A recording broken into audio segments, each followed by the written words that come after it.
होनी चाहिए कि इस देश में हम लोगों को वह व्यवस्था में शूद्र बनाया गया, हम लोगों को इस देश में अछूत बनाया गया। तो जिन लोगों ने हमको शूद्र बनाया, जिन लोगों ने हमको अछूत बनाया, तो हमको शूद्र और अछूत जब बनाया तो सबसे पहले हमारी शिक्षा को छीनने का काम किया। ये वही व्यवस्था की बात आपको मैं बता रहा हूँ। इसलिए डॉक्टर बाबा साहब अम्बेडकर इस बात को समझते थे कि जिन ब्राह्मणों ने हमको शूद्र और अतिशूद्र बना करके सबसे पहले शिक्षा को छीना ताकि हमारे समाज को दीर्घकाल तक गुलाम बनाया जा सके, इस बात को डॉक्टर बाबा साहब अम्बेडकर समझते थे। इसलिए डॉक्टर बाबा साहब अम्बेडकर को जब संविधान लिखने का अवसर मिला तो उन्होंने शिक्षा को मौलिक अधिकार में रखा, फंडामेंटल राइट दिया।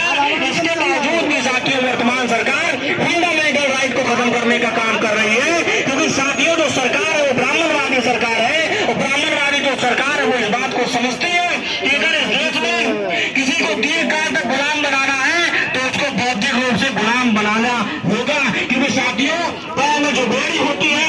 हाथ में जो हथकड़ी होती है, उसकी गुलामी तो लोगों को दिखाई देती है। उस गुलामी से आजादी दिलाने के लिए लोगों को एहसास करवाया जा सकता है, लेकिन साथियों हमारे दिमाग में जो गुलामी होती है, जो मानसिक गुलामी होती है, उससे निजात दिलाना समाज को बहुत ज्यादा कठिन और मुश्किल होता है। इसलिए ब्राह्मणों ने हमारे समाज के लोगों को प्राथमिक शिक्षा से वंचित करके गुलाम बनाने के लिए उन्होंने काम किया है साथियों, ताकि हमारे मूल निवासी बहुजन समाज के लोगों को दीर्घकाल तक गुलाम बनाया जा सके। साथियों डॉक्टर बाबा साहब अम्बेडकर कहते हैं जिस समाज के विद्यार्थी को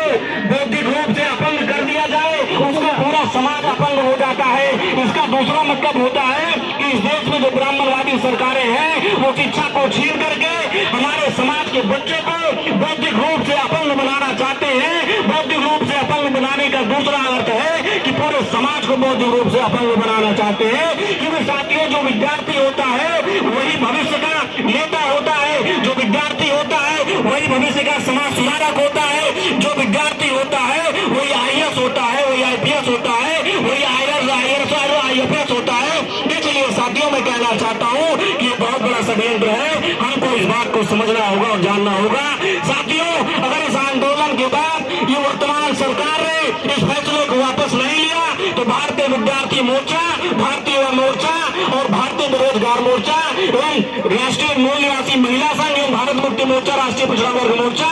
इसके जो भी आप संगठन के द्वारा हम पूरे देश में एक बड़ा आंदोलन करेंगे और जिसमें भारतीय विद्यार्थी छात्रावास संघ का राष्ट्रीय महासचिव होने के नाते